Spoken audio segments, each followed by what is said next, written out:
Oi, Thiago, tudo bom? Oi, Madá, tudo bem? Tudo na graça de Deus? Tudo na graça de Deus, mas você traiu o movimento, né, Thiago? Você não tá de pijama? Pois é, não tô de pijama, tô traindo o movimento dos pijameiros.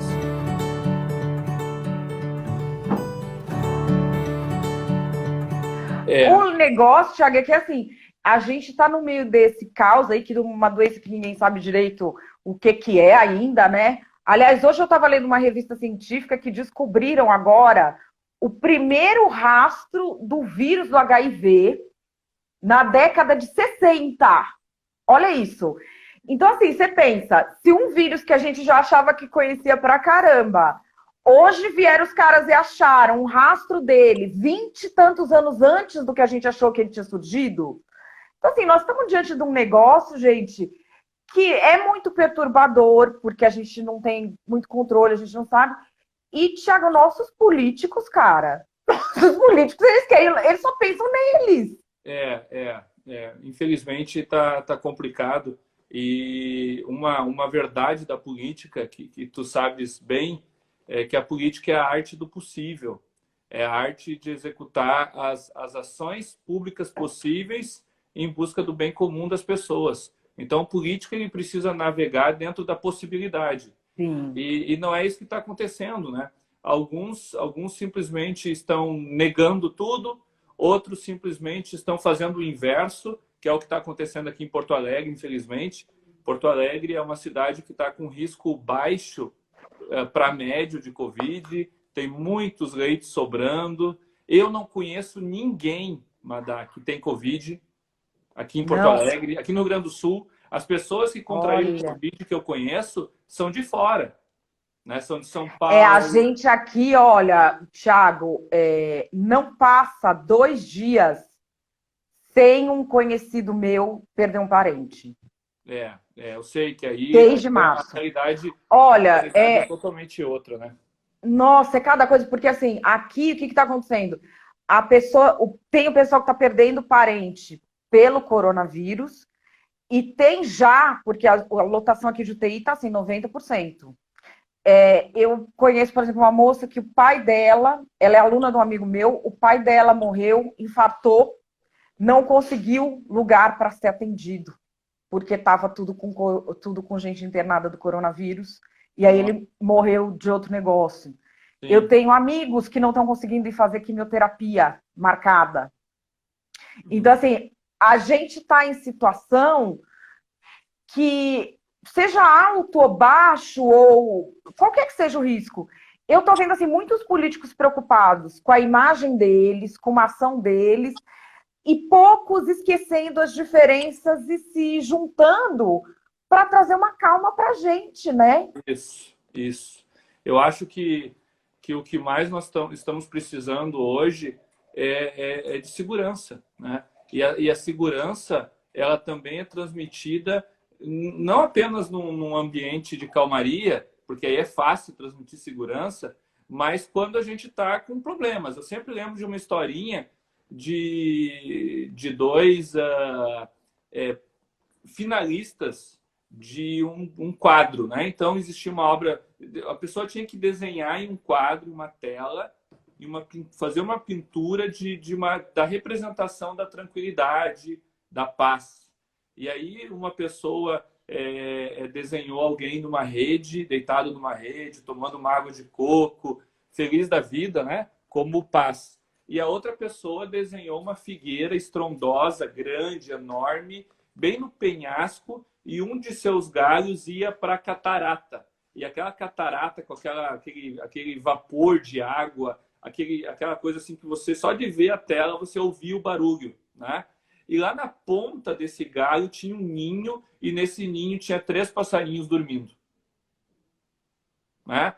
E aí tinha o Sim. desenho da mãe no galho de cima, velando o sono dos seus filhotes. Isso é paz, né? É você saber que tem alguém que está zelando por ti, que tem alguém que está cuidando de você, mesmo que tenha uma catarata torrencial ali do lado, né?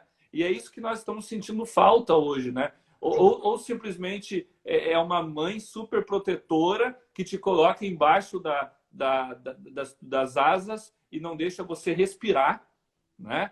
Como a gente vê aí cidades que estão fazendo até barricadas, que as pessoas não podem entrar e sair da cidade, umas coisas absurdas. Até outros que simplesmente deixam você ali sozinha, Deus dará, né? É.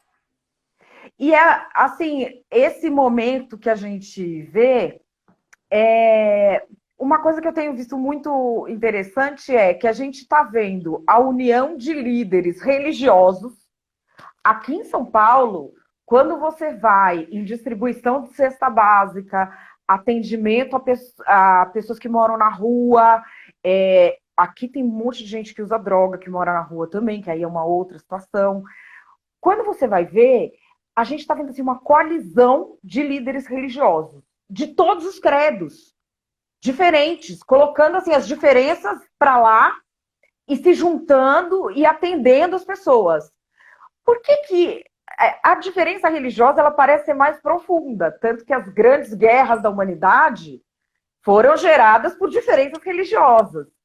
E aí me intriga, por que nesse momento a diferença religiosa é tão fácil de superar e a diferença política parece ser uma coisa que eles não superam? E quando a diferença política, assim, a diferença ideológica entre quem está brigando, com toda sinceridade, eu nem consigo enxergar direito. Thiago, eu não consigo. Eu acho que muito disso, né, de não ter essa briga, essa disputa hoje de igrejas ou de confissões de fé e, de certa forma, estão deixando a diferença para ajudar o próximo, que é o espírito de qualquer religião. O espírito de qualquer religião é o bem comum das pessoas. A religião que não tem como objetivo o bem comum das pessoas é uma falsa religião, tem que ser combatida por nós, né?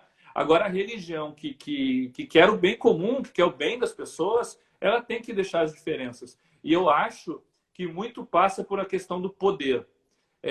Lord Acton dizia que o poder corrompe o homem, o poder absoluto corrompe absolutamente. Veja, Sim. nós vivemos numa laicidade.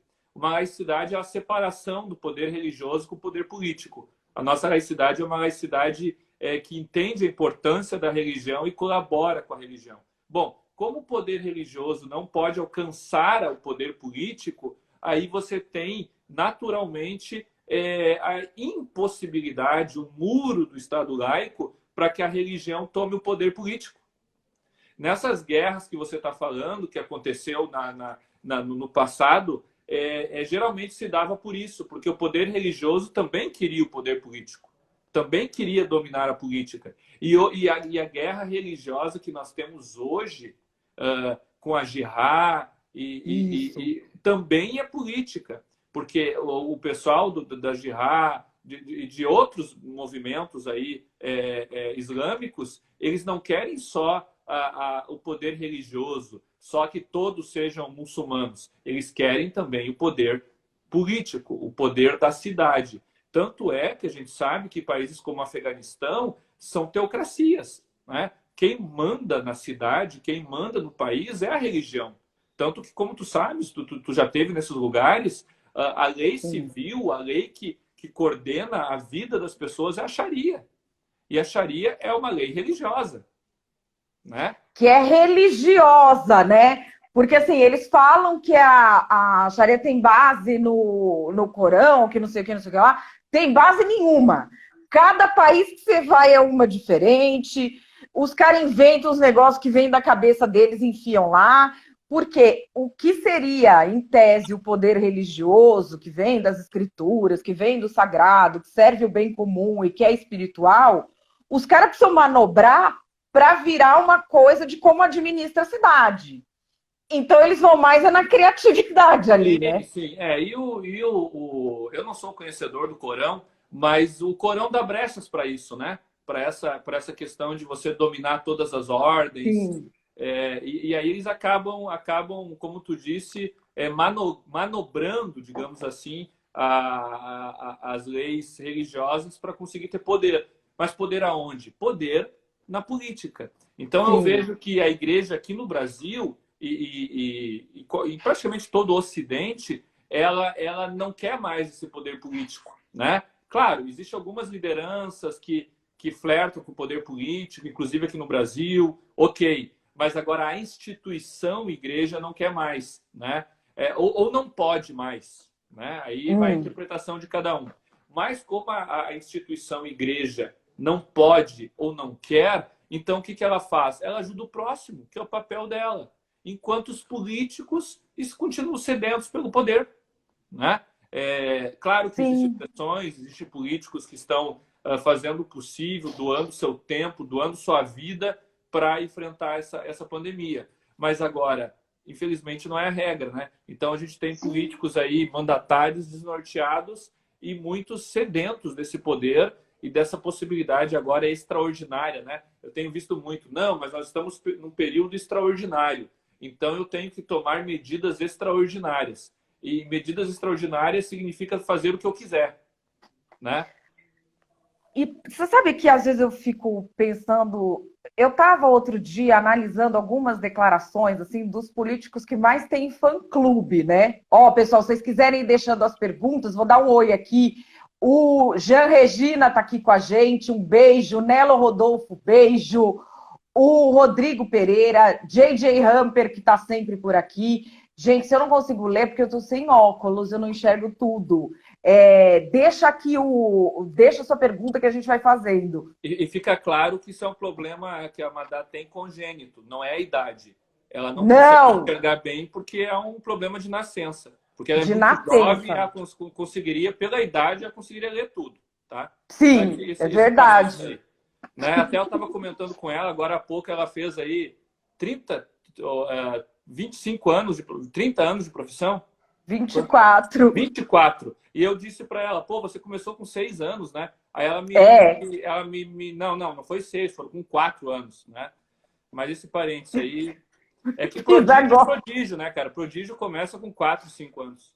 Era trabalho infantil na época. Ó, irmão Med tá aqui, tudo bom? Uma coisa que eu tenho pensado muito, outro dia, que agora a gente está numa competição, que aqui no Brasil agora tem torcida de tudo, né? Que o povo agora quer ser torcida.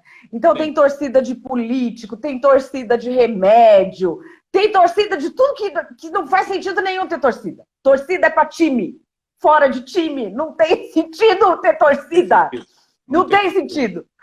Aí, eu estava vendo outro dia, que teve um dia que o Bolsonaro falou, não sei que... Eu já perdi as bobagens que o senhor me fala. Há 20 anos que eu já não...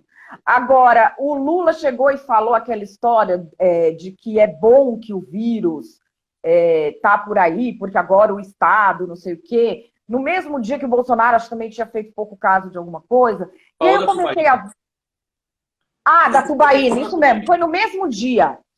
E aí, você sabe que me deu um estalo? Que, assim, a gente tem alguma coisa no nosso sistema político que, a partir do momento que o cara senta lá, ele se sente acima dos demais. Mas ele internaliza isso. Porque as duas falas são de gente que acha que não tem risco nenhum de pegar essa doença, que não vai morrer ninguém na família dele, e que ele é intocável. A pessoa tem que sentir isso para produzir uma fala dessas. Será que a gente não está num processo de idolatria de político aqui no Brasil? O professor Frank Ferreira escreveu uma obra fantástica que é Contra a Idolatria do Estado. Eu vou recomendar a ele escrever uma obra agora contra a idolatria do político. Gente, é demais. Né? Porque assim, e aí pega um político, primeiro ele vai para o céu, né? Ele vira o vice-deus. Então a pessoa acha que ele vai fazer tudo, mas não tudo que ele prometeu, ou que ele pode, ou que ele deve. Tudo que a pessoa projetou nele. Às vezes ele nem falou daquilo. Sim. Isso eu vejo muito com amigos que eu tenho que são deputados. Ele vota de um jeito, aí a pessoa liga e fala, nunca mais eu voto em você. Ele fala, mas gente, eu disse na minha campanha que eu ia votar assim. A pessoa projeta. Aí, como é óbvio, ele não é Deus, ele não vai fazer tudo aquilo, aí ele vai para o inferno. E a gente está numa sucessão disso. Numa sucessão disso. Numa sucessão disso. Será que isso aqui é infância cidadã, ignorância cidadã? A gente tem um problema aí, né? Deixa eu cumprimentar aqui meu amigo Camundongo. Fala, Camundongo. Camundongo, é ótimo. Pastor A Almeida gente, Júnior, tudo bom? a gente fala, nosso inglês ele é magnífico, né? Então eu e ele estivemos nos Estados Unidos junto, o Luciano, pastor Luciano, e aí eu chamava ele Camundongo, Camundongo. Tudo bom, Luciano? O Luciano estava com Covid, eu não sei se ele já se recuperou, ele estava isolado em casa. É aí de São Paulo, teu vizinho, Madá. Bom, essa questão que você falou, o que me lembra? Me lembra uma questão muito interessante que às vezes a gente não se dá conta. Uma democracia, ela pode ser despótica, ela pode ser tirana. E aí você vai, mas como assim uma democracia ser tirana? Porque a democracia ela tem como princípio básico a manutenção das liberdades individuais. Então, nós precisamos ter liberdades individuais e a democracia tem como objetivo fazer com que promover as nossas liberdades. Só que, na promoção dessas liberdades, se não tiverem fatores que geram consciência nas pessoas de igualdade, de que nós somos iguais, nós geramos um individualismo exacerbado. Ou seja, eu tenho tanta liberdade individual que eu me basto. E eu não quero saber mais de ajudar ninguém. Eu sou livre, então a Madá que se dane, ela que se vire. Eu vou fazer o meu, a Madá faz o dela e ela que não me atrapalhe. Porque eu tenho a minha liberdade. Se ela me atrapalhar, ela vai ter problema. Isso é um individualismo exacerbado. Se todos pensarem assim, ninguém mais vai enxergar o próximo como um semelhante, como um igual. E aí o que nós geramos? Nós geramos todo mundo sendo um pequeno príncipe, todo mundo se mandando, e aí a desconstrução da democracia e o fim da sociedade. Porque nós não temos Sim. mais uma comunidade. Comunidade são as pessoas juntas, né? As pessoas participando juntas nos interesses da cidade, para resolver as coisas da cidade. Quando é que eu participo junto com alguém? Quando eu entendo que esse alguém é semelhante a mim. Como é que eu construo isso? Eu construo isso com cultura, com educação, ensinando as pessoas desde pequeno que não importa o gênero, não importa a religião, não importa a origem, não importa a posição social. O que importa é que a Madá é um ser humano, é uma pessoa humana, foi criada por Deus, assim como eu. Então, eu tenho o dever de ajudar ela e eu e a Madá juntos ajudar a cidade. Né? O que Sim. acontece hoje? Acontece hoje, infelizmente, no Brasil, nós não temos essa igualdade material. O que é igualdade material? No meu coração, eu entender que o próximo é igual a mim. Eu tenho uma igualdade formal, que a lei me obriga. Bom, quando a lei me obriga, eu já acho ruim. A lei está obrigando eu a achar que a Madá é igual a mim. Quando, na verdade, eu sou muito melhor que ela. Sabe? Sim. Isso é um problemão. E aí gera isso que tu está falando. As pessoas não querem mais saber. As pessoas torcem pelos seus políticos de preferência. Se o político de uma outra... o rival fala uma coisa certa, eu não quero saber. Se o rival está sendo injustiçado, que bom, quero mais que se dane. Né? O Marcel Van Hatten, que é meu amigo, tweetou ontem, eu até reverberei o Twitter dele, essa questão aí do inquérito, da Alexandre de Moraes, esse rolo todo aí, e ele tweetou, olha, não interessa quem são as pessoas que estão envolvidas nesse inquérito, nós vivemos no Estado de Direito e o STF tem que sim cumprir as regras constitucionais. Então, se quem está lá sofrendo isso é um rival meu, não interessa. Esse rival meu tem tanto direito como eu. Pô, eu achei brilhante o que o Marcel disse. Porque isso é liberdade com igualdade. Isso é democracia, né? Mas a gente tem os nossos políticos falando isso, mas quando chega na hora de agir, eles olham para os interesses deles. Eu vi, eu estou dizendo... Eu vejo bem isso. Não vi mais ninguém falando isso. Tipo assim, eu vi político batendo palma, quero mais é que se dane. Não, mas todo mundo que teve filho ameaçado de morte, que já tinha identificado isso, que foi ameaçado por financiador de campanha, que galera se organizou para. Ah, de mim fizeram até. Tem vídeo que eles fizeram pornô com a minha cara e puseram no Xvideos com dinheiro público. Esse pessoal aí do Novo tudo sabe, falei com eles, mas não era com a mulher deles, então tá tudo ok.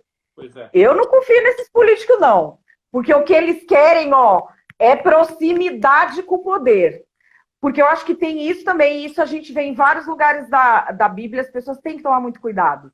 Porque o poder, ele embriaga a alma. Ó a caneca aqui que eu tô tomando aqui, ó. Do Game of Thrones, é total. E as pessoas, por exemplo, quando você gosta de alguém que assumiu uma liderança política, o papel da pessoa que gosta, que tem proximidade também, é fazer essa pessoa ficar com o pé no chão. Porque o poder, ele tem essa. Ele tem uma coisa que ele mexe na alma da pessoa. Eu tenho muitos amigos que eu vi descerem a ladeira de uma forma, não é assim, né, Tiago? Não é na hora. Sim, É não é.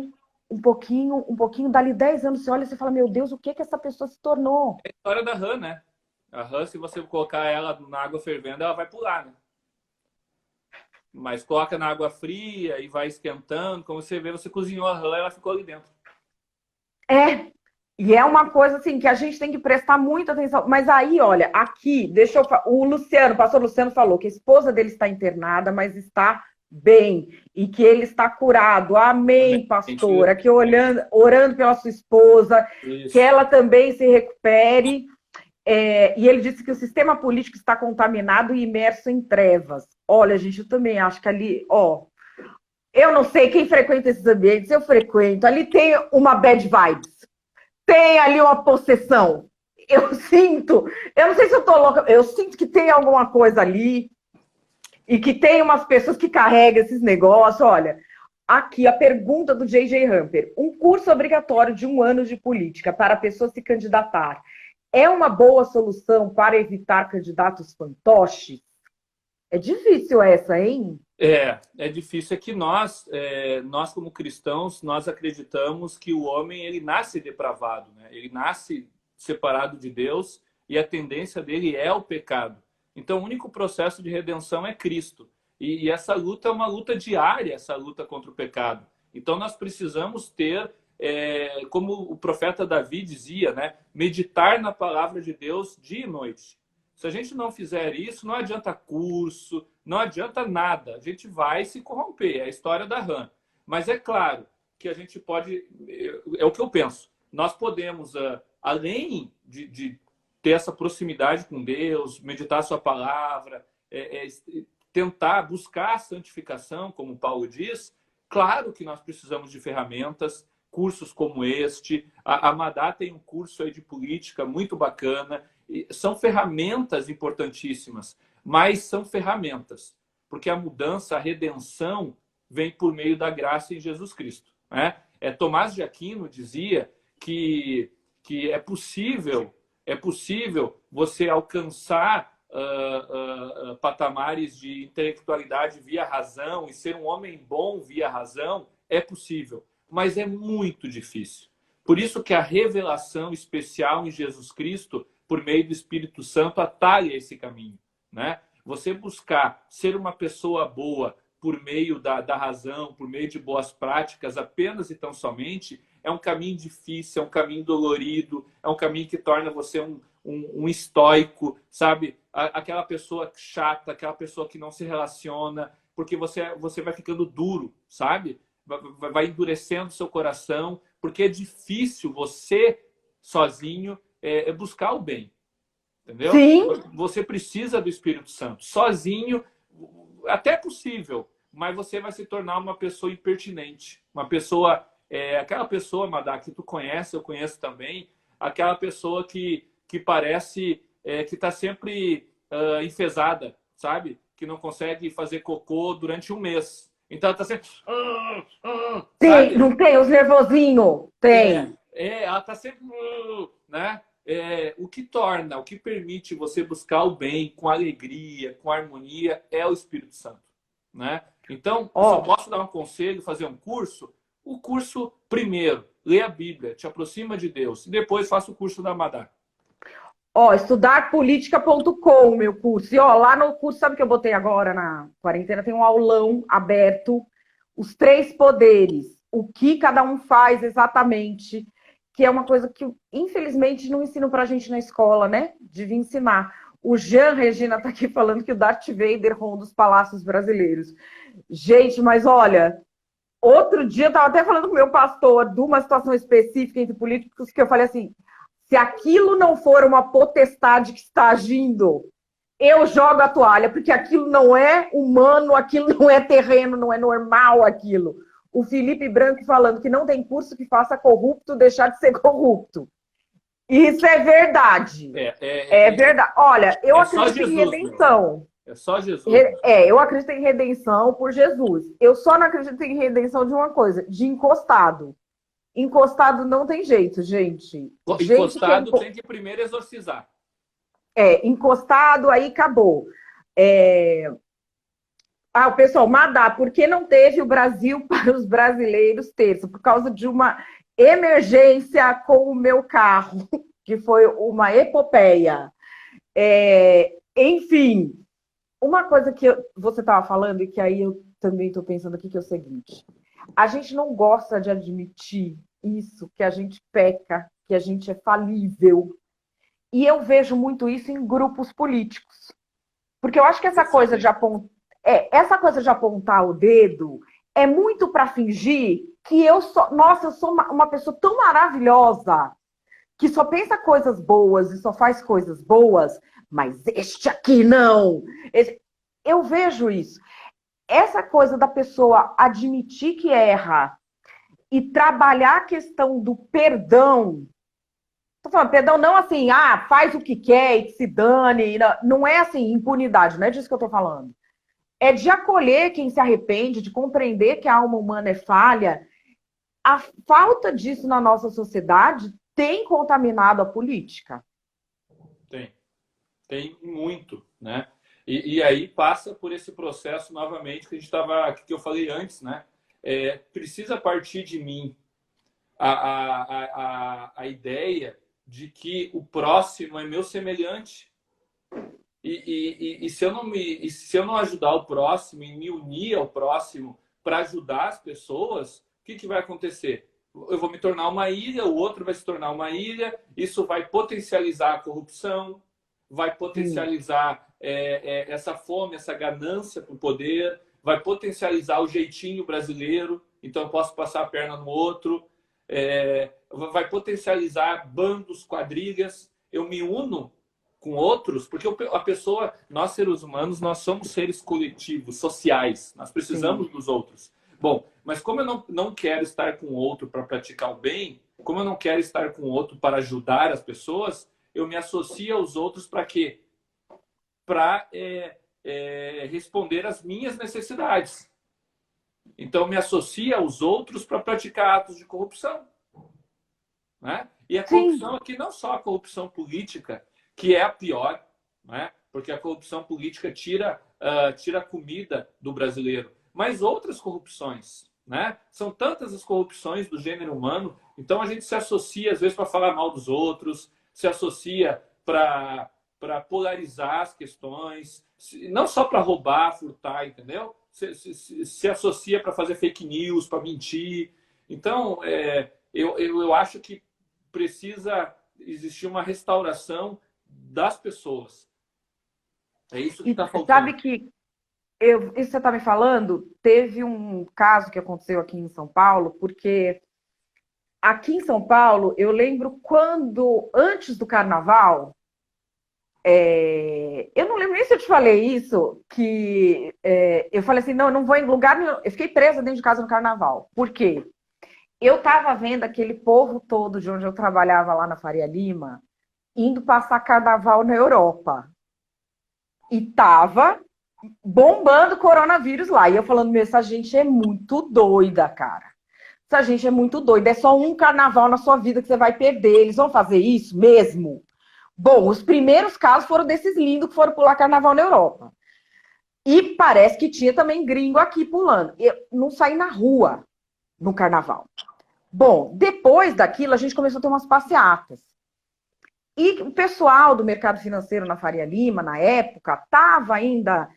isso não aconteceu só no coronavírus, isso é uma coisa histórica. Eu já trabalhei em campo nessa área de combate a epidemias.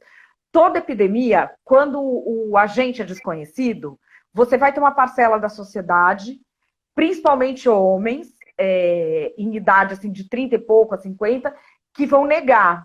Porque para eles é muito difícil não ter o controle da situação. Então é normal, é um mecanismo psicológico, ele dura uma fase e ele passa. No mercado financeiro aqui tinha muitos assim. E eu tenho um conhecido que negou... Não, não existe isso. Isso aí é uma teoria da conspiração e não sei o que, e foi em passeata. Ele se contaminou, graças a Deus não aconteceu nada com ele, ele foi assintomático, mas ele contaminou o pai dele morreu. Ah. Aí ele resolveu, coitado. Você imagina, porque a pessoa que faz uma besteira dessa, eu não sei como a pessoa na vida vai trabalhar isso que ela fez, entendeu? Porque é muito difícil você conviver com ter feito uma coisa dessa. Ele não fez de propósito. Sim.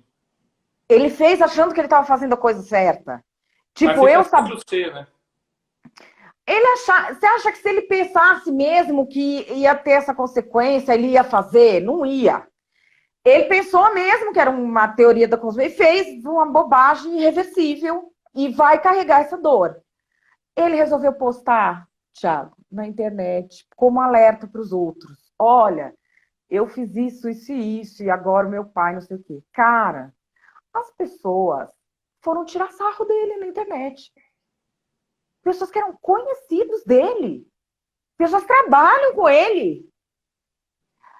Assim, eu fiquei tão chocada, mas eu fiquei tão chocada, porque assim, é óbvio que ele fez uma bobagem monumental. Claro que é óbvio. Mas, gente, imagina a dor que essa pessoa estava sentindo ali. Eu não sei o que leva um terceiro a ver aquilo e chegar e falar, bem feito, você não deveria ter ido. Ha, ha, ha, agora você acredita. A falta total de empatia pelo próximo. Né? Esse é o mal que nós estamos vivendo no Brasil hoje, infelizmente. Porque, assim, Thiago, na verdade, assim, isso me assustou demais. Eu fiquei muito assustada com isso, porque nós estamos aqui diante de pessoas que são falíveis. Todos nós podemos, no momento desse de incerteza, fazer uma grande bobagem. Se até em momentos de normalidade a gente faz. Sim. E a reação das pessoas, como se elas fossem muito perfeitas, tem sido uma coisa assim, um pouco assustadora. Como é que a pessoa faz para recobrar isso? E falar assim, olha, eu sou humano, eu tenho que saber que eu erro também, né? E aí a gente vê, infelizmente, muitos movimentos no Brasil de pessoas também, e aqui é uma outra parte do problema, de pessoas que estão desestabilizando a igreja, tirando crédito da igreja. Alguns líderes das próprias igrejas estão fazendo isso. Quando a gente vê que o fermento do evangelho é o que permite uma democracia forte, uma comunidade forte. Por que o fermento do evangelho? Porque é o evangelho de Cristo que traz essa empatia. É o evangelho de Cristo que permite, que faz com que eu veja o próximo e ame o próximo, né? Cristo deu esse exemplo nos evangelhos. Ele não podia ser mulher, numa época que a mulher era segunda, terceira, quinta classe, né? Crianças não eram ouvidas. Ele disse, deixar vir a mim os pequeninos. Ele tem diversos diálogos com mulheres. Aos pés da cruz estava lá a mãe dele. Então, não importava a posição social. E não era só o pobre. Tinha pessoas ricas que andavam com Jesus, né? Basta ver que a tumba onde ele foi enterrado, onde ele foi depositado, no terceiro dia ele ressuscitou, era de pessoas riquíssimas. né? Que andavam com Jesus, médicos andavam com Jesus e pessoas muito pobres andavam com Jesus. Então, esse fermento do evangelho de amar o seu próximo como a ti mesmo, quando perguntaram para Jesus quais eram os mandamentos, o que eles tinham que fazer para entrar no reino dos céus, Jesus disse: olha, todas as leis e todos os profetas se resumem em amar o seu Deus e amar o seu próximo. Então, isso está faltando na nossa comunidade, na nossa sociedade, e quem reverbera essa verdade, Madá, é a igreja.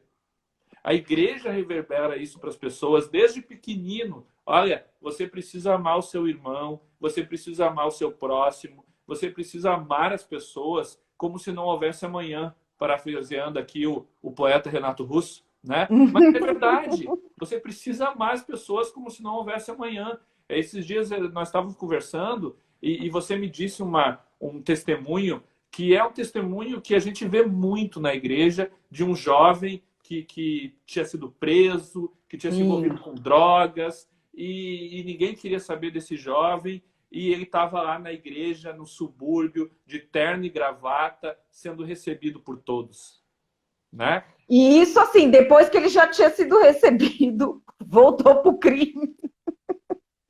Foi preso de novo, aí voltou para a igreja, começou a usar droga, a família dele é uma bagunça, conseguiram recuperar ele, e ele sabe que ali sempre vai ter quem dê um prato de comida, quem dê uma roupa e mais, quem dê dignidade para ele.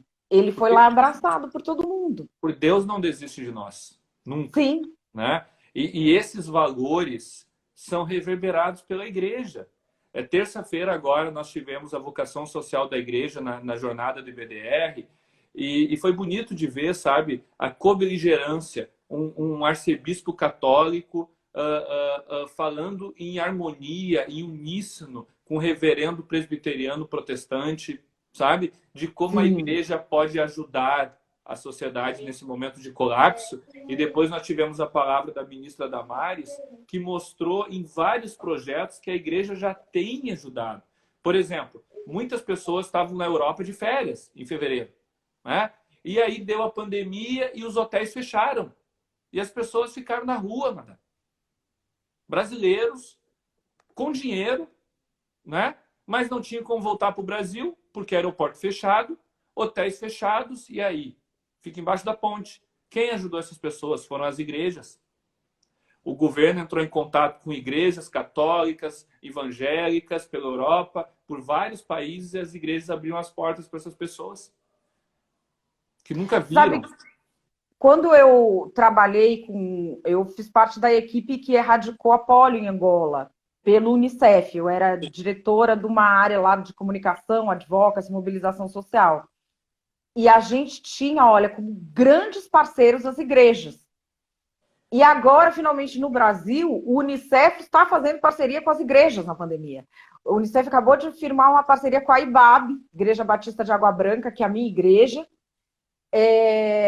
para atender pessoas na pandemia, porque as igrejas têm essa função social. Agora eu queria falar com você de uma outra coisa das igrejas, que é uma coisa que tem me deixado muito perturbada na pandemia, que eu não sei como que eu não sei como isso vai se resolver, que é líder religioso vendendo cura para coronavírus. A forma que eu, na minha imperfeição, queria resolver era pegar um pedaço de pau e ir lá acertar as contas com o cara, que eu acho que isso aí já resolvia. Eu pegaria um gato morto de 3 dias e batia na cabeça dele até o gato miar.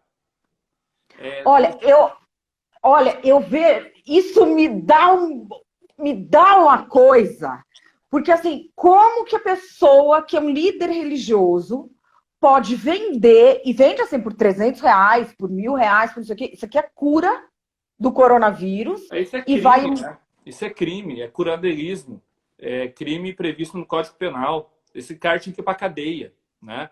Eu estou aqui com um pastor que está nos acompanhando, que é o pastor Renato Vargens. O pastor Renato Vargens é do Rio de Janeiro, é um pastor que tem mais de 20 obras escritas em diversos idiomas. Tem um perfil aí no Instagram que deve ter, eu acho que 40 mil pessoas seguindo ele.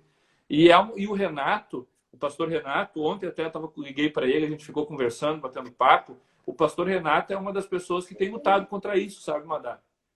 Tem trazido a educação teológica no sentido claro, né? Sem teologias, falando para as pessoas, gente, não sigam falsos mestres, né? Sim, porque a questão toda, o que acontece? Eu sou da imprensa. A imprensa brasileira não conhece o mundo evangélico. Você tem pouquíssimos repórteres ou jornalistas que são cristãos. Se você é jornalista, o legal é você falar que você é ateu, senão eles te olham como burro, brega, pobre, não sei o quê. Você tem poucos que são, até porque os jornalistas são parte de uma elite privilegiada. Então, eles não compreendem esse mundo. Na maioria, são pouquíssimos os que compreendem. E aí, quando aparece um desses caras fazendo isso, você já tem, vamos dizer, uma opinião pública, e inclusive uma elite econômica, falando que os evangélicos estão fazendo isso. Quando, na verdade, os evangélicos, se a gente for ver numericamente, estão trabalhando pelas pessoas na pandemia mais do que muitos órgãos de mídia, do que a elite econômica. Com certeza. Veja o que está acontecendo com os venezuelanos, né? Lá em Roraima. Sim. Quem é que está lá em Roraima? São as igrejas, são as entidades religiosas. As maiores missões em Roraima são missões de entidades religiosas, né? Que estão lá ajudando aquele povo. E aí a gente vai ver em Brumadinho, em Mariana Pimentel, todas essas catástrofes, né? A igreja estava lá. E assim, essa questão do curandeirismo, para ficar bem claro, acontece quando efetivamente um líder religioso ele oferece uma cura de algo específico mediante paga, né? Então, por exemplo, olha, se você comprar o meu feijão aqui ungido, com esse feijão tu vai ficar imune, né? Isso é curandeirismo, porque isso não tem a fé. É diferente de quando um religioso diz o seguinte, olha, você vem aqui, você ora e você vai ser curado do coronavírus e etc. É bom você abençoar, dizimar, dar oferta. É diferente, né? Eu posso não concordar teologicamente, mas agora não tem problema nenhum. É a fé da pessoa e é o arbítrio dela. Se ela quiser, Madá, doar todos os seus bens para a igreja, qual é o problema? Os bens são dela, né? Mas é aquela questão. Autonomia da vontade, se ela não está louca, se ela... Enfim, ela pode fazer o que ela quiser, né? O problema são essas práticas nefastas, como essa questão aí de, não, eu estou vendendo aqui um pano abençoado, que se tu Sim. passar na cabeça, tu tá imune. Não interessa a tua fé. Aí tirou o elemento fé. Tirou o elemento fé, curandeirismo, cara. E tem uma coisa assim que as pessoas falam, não, porque pessoa simples, eu ouço isso sempre, eu ouvia muito isso quando eu trabalhei lá no sistema da ONU, porque as pessoas simples acreditam em não sei o quê. Só que as pessoas não simples, os intelectuais, acreditam em tarô, acreditam em astrologia. Eu ia falar isso. Então, eu dei um parecer lá no Unicef, fazendo aliança com as igrejas evangélicas, inclusive umas que evidentemente estavam enganando as pessoas, porque estavam fazendo curandeirismo. Sim. Mas o cara que estava indo no tarô, ele estava fazendo o quê? O cara que estava... Se a pessoa tem dignidade, ela se deixa enganar, porque ela pode se deixar enganar. Eu quero ser enganado por fulano? Beleza, vamos deixar enganar. Ela que decide. Eu ia dizer, né? É bom, as pessoas gostam de falar do picareta evangélico que vende feijão, mas esquecem que quando a gente anda na rua, tem um monte de muro dizendo assim, de cartaz em muro, traga a sua pessoa amada em 24 horas. É a mesma coisa. E aquela meditação, vibrações positivas. É a mesma coisa. É a mesma coisa. É igual. É diferente de você dizer, olha, vamos ler a tua sorte no tarô, você pode acreditar, eu estou vendo o teu futuro, é diferente. Eu discordo totalmente, mas eu não vejo que isso seja curandeirismo, seja crime. Agora, eu trago a tua pessoa amada em 24 horas, ou pior, eu destruo a vida da fulana. Eu já vi anúncio assim. Sim! Né? Cara, isso é crime. E é tão crime, e é mais crime, se é que eu posso dizer isso, do que vender feijão. Porque pelo menos vender feijão, eu estou vendendo algo que é bom. Agora, objetivamente, eu estou dizendo, não, eu venho aqui que eu faço um trabalho, um batuque para matar a pessoa.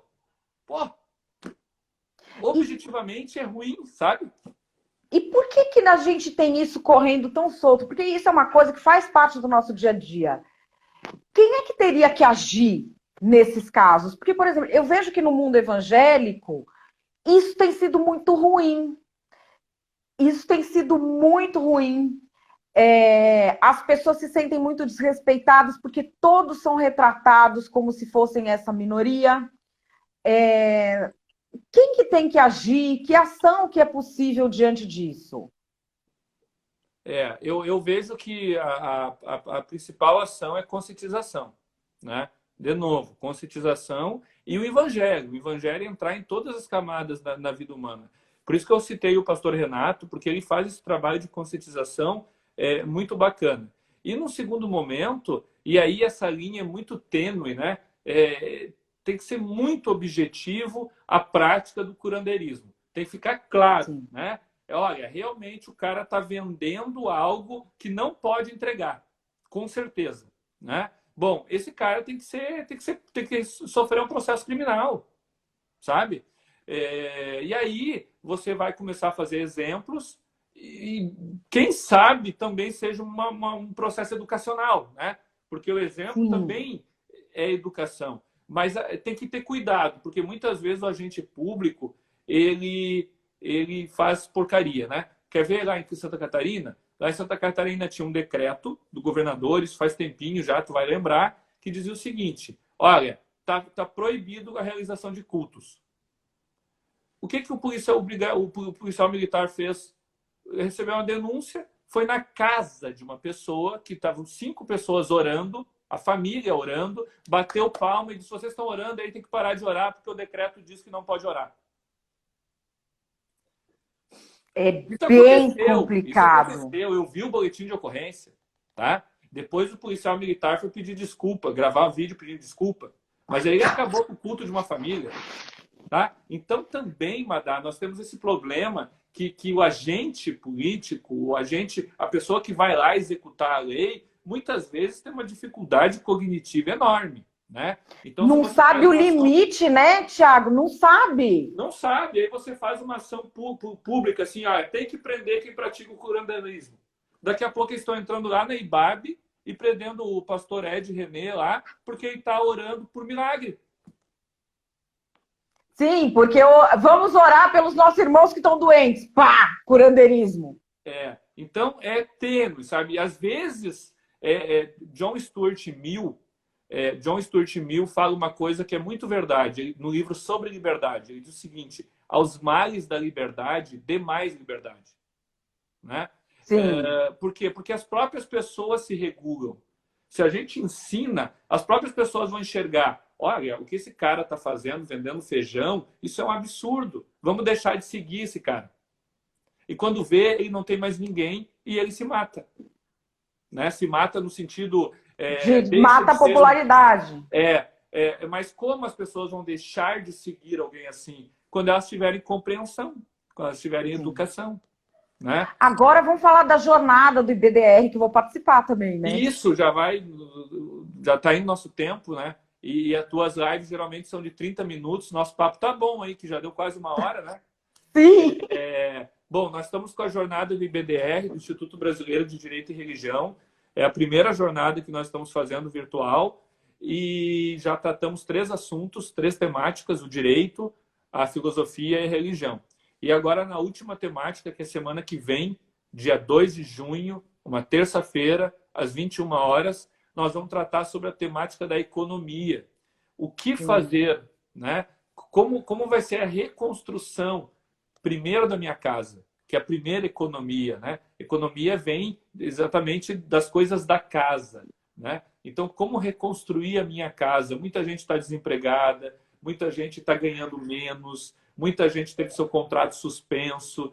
muita gente que é autônomo, não consegue mais vender, não consegue mais fazer as suas atividades de forma normal. Então, nós estamos em recessão e eu acho até que vai ficar pior, né? O que Sim. fazer, então? Como tomar atitudes, ter ações que possam nos reconstruir a nossa economia? Então, esse vai ser o tema. Estarão conosco o ex-ministro da Agricultura, Antônio Cabreira, que é uma pessoa assim excepcional, um cristão de verdade, uma pessoa que já fez muito pelo país e vai ter muito para contribuir aí na nossa jornada. Vai estar também o economista Hélio Beltrão, que também tem uma longa caminhada aí no Instituto Von Mises, tem muito a contribuir no que diz respeito à economia, especialmente teoricamente, e aí também um empresário. Vai ter também conosco uma jornalista de sucesso, Mega Blaster Power, né? Que vai abrilhantar o evento. Não sei se você conhece, uma tal de Madá, vai estar conosco, uma jovem jornalista aí, vai estar, acho que até uns 23, 24 anos, mas ela é brilhante. Revelação, revelação. Revelação do jornalismo brasileiro, vai estar conosco. Também o professor Augusto Ventura, da Univangélica, e o professor Alex Catarino, da LVM. Então vai ser um momento, gente, de conversarmos. Vai ser uma conversa, vai ser um bate-papo, não é nada assim formal, aquela coisa scholar. Não. Como fazer para reconstruir a nossa economia a partir de casa? É isso que nós vamos ver na terça-feira que vem, e eu estou ansioso pela tua participação, Madá. Fala um pouquinho aí. Bom, eu vou lá, mas é refletir, né? Porque eu tô lendo, estou começando, na verdade, a fazer um trabalho na área pública com coronavírus. Com coronavírus não, né, gente? Com as famílias que estão sofrendo e com mensagens, que é muito parecido com o que eu fiz em Angola. E tenho visto assim muitos estudos internacionais sobre as projeções de economia. Economia é o quê? Economia é gente. Economia não é dinheiro. Dinheiro é mamon, é outro departamento. Economia é feita de gente. Gente com suas necessidades, com seus sonhos, com seus medos, com seus projetos de futuro, com suas inseguranças, com suas seguranças, com seus gostos por conforto. Então, assim, tenho visto várias projeções do que vai ser feitas em diversos países, vários países diferentes. E, inclusive, assim, várias experiências, por exemplo, de países em que reabriu. Ah, não, tá tudo ok. Aí não ficou tudo ok. Não era isso.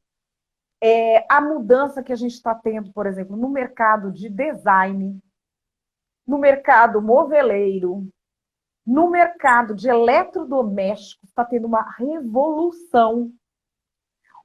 A casa passa a ser uma coisa muito mais importante do que já foi. Sim. O povo era muito rueiro. Muito rueiro. A gente se acostumou com uma cultura de excesso de informação de que ser rueiro é legal. Será que nós vamos continuar tudo tão rueiro assim? Ou ficar em casa, ficar com a família? Eu estou vendo assim, o que as pessoas planejam, vi uma pesquisa do Instituto Locomotiva ontem, feita aqui na periferia de São Paulo. O que mais você quer voltar a fazer depois da pandemia? E tem de tudo ali. Ir para a balada, sair com os amigos, ir para o happy hour, voltar para o escritório. Você sabe quais são as coisas? Abraçar a minha família e receber a família em casa. Então, aí nós temos uma mudança do quê? Mercado de coisas para cozinhar, entretenimento em casa. Isso está mudando. Então, assim, se você vai passar a receber mais em casa, sim. Por exemplo, a Amanda Baixo está falando a educação dos filhos. Isso está mudando também. Os cursos que a gente quer fazer. O Ale Alvarenga está falando, olha, estou projetando móveis para home office que sejam multifuncionais. Para você poder fechar o home office, ele virar sala de noite. Então, assim, a gente está tendo muitas mudanças. Eu conheço gente que já perdeu o emprego e já tem... É que aqui em São Paulo começou cedo, né? Nós já estamos 3 meses. a pessoa já perdeu o emprego e já tem outro emprego agora que ela está ganhando mais do que no outro emprego que ela perdeu. É se reinventar, né? É o processo de reconstrução. É tirar o S, né? Tirar o S de crise. Tira o S de crise. Fica crie. Né? E assim, pessoas que conseguiram, por exemplo, aqui tem uma igreja aqui do lado de casa, que a gente um pouco que ajuda, colabora para as famílias. Tem família que não tem dinheiro para comprar álcool em gel, né, Thiago? Então, assim, o mínimo ali a gente dá do que puder um suporte. Tem umas moças que se juntaram, porque uma tinha uma máquina de costura, para fazer máscara. Vender a R$5. Elas estavam todas desempregadas. Elas estão super bem. Elas estão fazendo máscara, elas vendem em tudo que é canto, elas saem de máscara vendendo, ponto de ônibus e não sei o que, não sei o que, não sei o que lá, e conseguiram fazer algo. Então, assim, a máscara passou a ser importante. Mercado de moda. Vai usar o quê? Vai usar salto alto? Aquelas coleções, não sei o quê? Ou você vai ter homeware, tecidos diferenciados, o tecido mais confortável, o mercado de tecido, o mercado... Pijama wear. Eles chamam agora de loungewear. Agora chama loungewear, que é um pijama, que nem o que eu tô usando, que não tem cara de pijama. Para você poder aparecer bem, que ele é confortável, mas que você tá bem arrumado. Então, assim, as mudanças na economia serão muitas. Muitas. E eu acho que assim, essa coisa de coisas para a família fazer junto, isso é algo que vai bombar muito. E eu tô vendo muito. Isso vai mudar o nosso povo, viu? Isso vai trazer aquilo que eu disse no começo: consciência coletiva, consciência social, né? Porque começa na família. Sim.